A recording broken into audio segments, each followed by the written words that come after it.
Hey guys, Coach Hunter here coming at you today with kickboxing.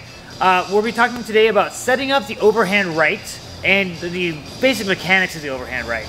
The overhand right is a casting style punch. So that is to say it's not going to be a straight line or exactly a hook. And we'll talk about what that means. It's kind of somewhere between the two. We're also going to and how to set it up properly, at least some ways. So of course, it's not an exhaustive exploration of all the ways to set up the overhand, but it definitely will get you started, okay? So let's go ahead and get into it. So guys, the overhand is going to look like this. So my punch is going to come not as like a straight across hook with a rotational punch. It's not a straight punch, it's between the two. So it's going to kind of start like a straight punch and then curve in. And what's nice about that is it's kind of an awkward angle for your opponent to see coming, but it also has a tremendous amount of power. Now what separates this from like your typical haymaker is that how we're setting it up and our balance, I think, okay? It's really important that when we throw this, we're keeping our balance. So when I step in and hit, my weight is still relatively distributed between my feet. My weight is very much on my lead leg, but my rear leg still has some weight in it, so I can move. I have some balance. I can pivot off of this, whatever I need to do. Something I'll do when I'm first sparring with somebody is let them go for a punch and make them miss, and you just go and step back. So if I throw this punch and Penny steps out of the way and I fall over, I obviously had no control over that shot, okay? I'm not being technical with that. So when I throw this, if I miss, I should be in my base and ready to recover really easily, okay? So something to think about is making you try to throw the punch and miss, see how it works for you, okay? You should still feel comfortable, still balanced.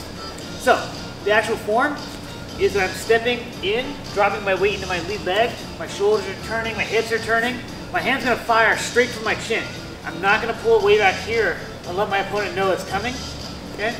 I'm gonna step out, dropping, firing it over, and curve it in at the last second, okay?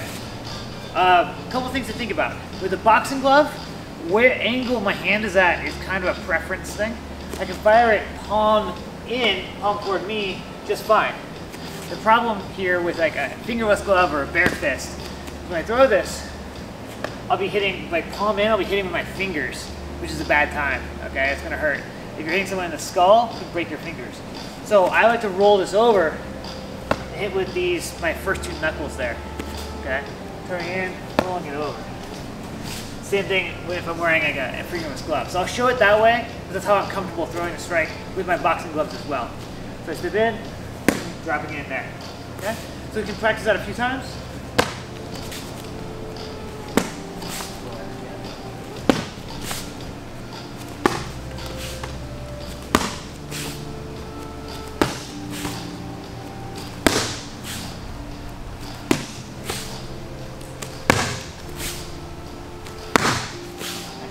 So you also notice that my arm is still a little bent, that I'm not going a fully straight arm where I'm going to hyperextend my elbow.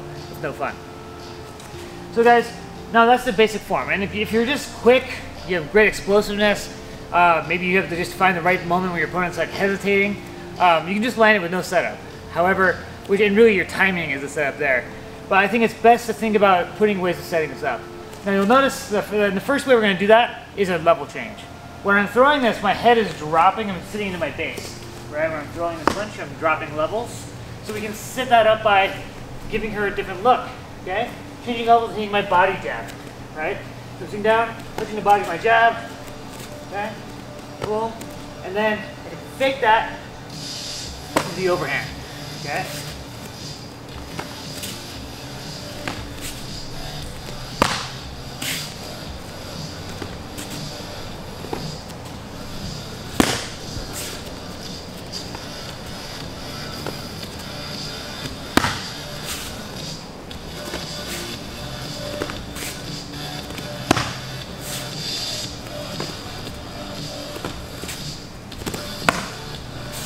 Next one. You can think about being outside of punching range. So I am in kicking range, okay? It's an important range to understand in kickboxing. But I can, once my opponent feels like I have to step forward in order to hit with those punches, which is generally true. However, if I change levels but split my stance, okay, I can now hit with the overhand. Right there. Okay, so sort of a surprise technique. It also might be mimicking a shot for like a takedown. It looks very similar when I shoot in the takedown. So this is where we can get into the kind of that different mix-up. So I split my stance, firing over the top from there.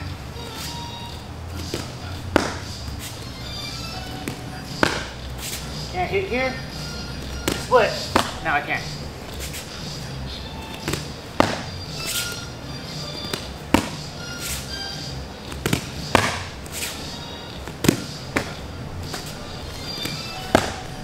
Right there. So guys, the final setup we're going to think about is using the slip and a direct counter. So an indirect counter would be if my opponent throws a cross, I slip the outside, fire back my hook over the top. So I'm defending a technique and then returning. Okay, that's an indirect counter. A direct counter would be countering the punch at the same time. So I step out and slip, and I'm firing my overhand at the same time. So it's a good idea to have a good read on your opponent, understanding their patterns. Maybe they're coming at you for 1-2. Parry, right? Okay, see that 1-2, they're coming in at me with 1-2 a bunch. So maybe I can try the overhand as they fire the hip. So that 1-2, boom, right there. Right? So we're really thinking about getting a good read there. Obviously, you're going to need to see it. I think what's nice about the overhand in that case is that if I kind of miss it, I just slip. That's okay, I didn't lose anything, right? The minimum defense there is that slip. Adding in the overhand is a bonus. It's a cherry on top. Boom, right there.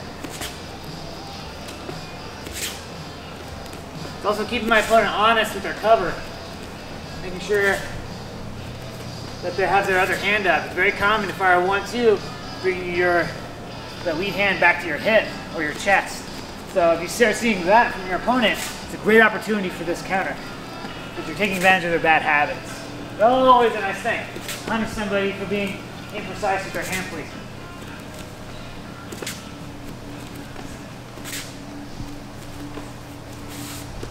So guys, I play with that. Of course, I think the overhand right is very much overutilized by a lot of fighters, especially amateur fighters.